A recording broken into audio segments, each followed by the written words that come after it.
জুলাই ঘোষণাপত্র অবশ্যই সংবিধানে যুক্ত করতে হবে। এই জুলাই গণঅভ্যুত্থানে যারা অংশগ্রহণ করেছে, যারা শহীদ হয়েছে, তাদের মর্যাদা, তাদের স্বীকৃতি, যারা আহত হয়েছে তাদের সকলের রাজনৈতিক নিরাপত্তার কথা থাকতে হবে জুলাই ঘোষণাপত্র এবং বাংলাদেশের নতুন সংবিধানে। প্রিয় দিনাজপুরবাসী, আমরা জানি জুলাই গণঅভ্যুত্থানের 1 বছর হতে যাচ্ছে। এই 1 বছরে আমাদের স্বপ্ন ছিল অনেক, আশা ছিল অনেক। আমরা ভেবেছিলাম দেশ পরিবর্তিত হবে, যে বৈষম্যহীন গণতান্ত্রিক বাংলাদেশের স্বপ্ন নিয়ে মানুষ রাজপথে নেমেছিল, দিনাজপুরের সন্তানেরা বিনিয়োগ নিয়েছিল, সেই স্বপ্ন পূরণ হবে। কিন্তু দুঃখের বিষয়, সেই স্বপ্ন সম্পূর্ণভাবে পূরণ হয় নাই। রান্নায় আমার ভালোবাসা Jamuna gas stove. Jamuna gas stove, আধুনিক, নিরাপদ ও দীর্ঘস্থায়ী। 2024 সালের গণঅভ্যুত্থানের মধ্যে দিয়ে একটা ফ্যাসিস্ট স্বৈরাচারী সরকারের পতন ঘটেছে, কিন্তু একটা নতুন বাংলাদেশকে বিনির্মাণ করা এখনো সম্ভব হয়নি। আমরা দেখতে পাচ্ছি যে সেই স্বৈরাচারী সরকারের, সেই ফ্যাসিস্ট সরকারের কাঠামোকে এখনো রেখে দেওয়ার চেষ্টা করছে। সেই আগের সিন্ডিকেট, সেই আগের দুর্নীতিবাজ, সেই আগের লুটেরাদের সেভ করার চেষ্টা করা হচ্ছে।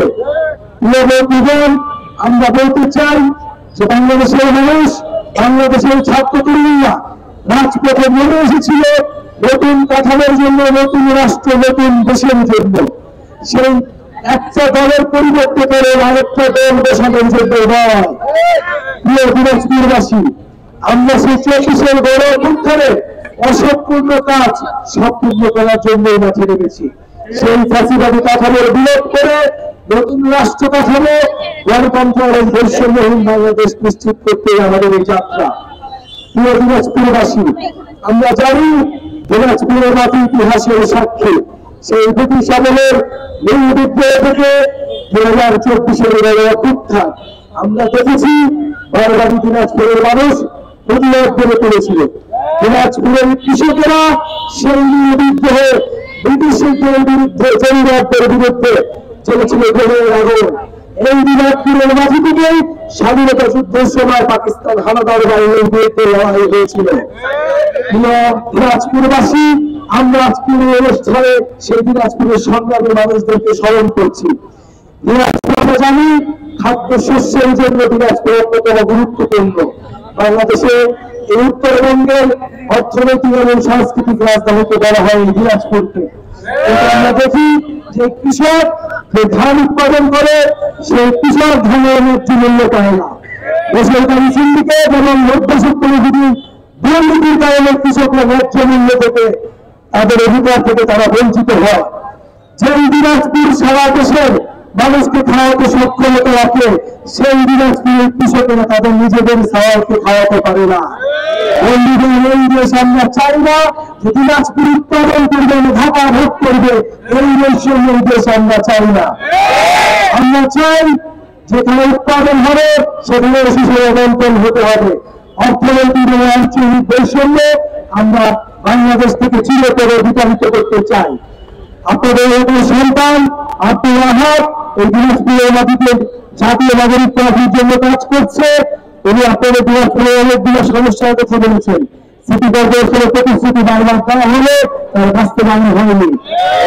মেডিকেল সেক্টর, আমরা যে পথযাত্রা করলাম, এমন একটা রাস্তা, যে রাস্তা আমাদের বারবার পরিণত হয়েছে। এত ঐতিহ্যবাহী, এত ঐতিহাসিক গুরুত্বপূর্ণ একটা শহর এরকম হতে পারে, এটাও কল্পনীয়। বন্ধুগণ, আমরা পুরনো রাজনীতিবিদদের জন্য, আপনাদের পুরনো রাজনীতিবিদদের আপনাদের কাছে কোনো মিথ্যা আশ্বাস দিয়ে যাব না। আমরা শুধু এদিকেই বলবো, আমরা সব নিয়ে মাঠে নেমেছি। 2024-এর গণঅভ্যুত্থানে আমরা ছিলাম। আল্লাহর রহমত এবং জনগণের সমর্থনে আমরা সফল হয়েছি। ইনশাআল্লাহ জাতীয় নাগরিক পার্টি এইবারও সফল হবে।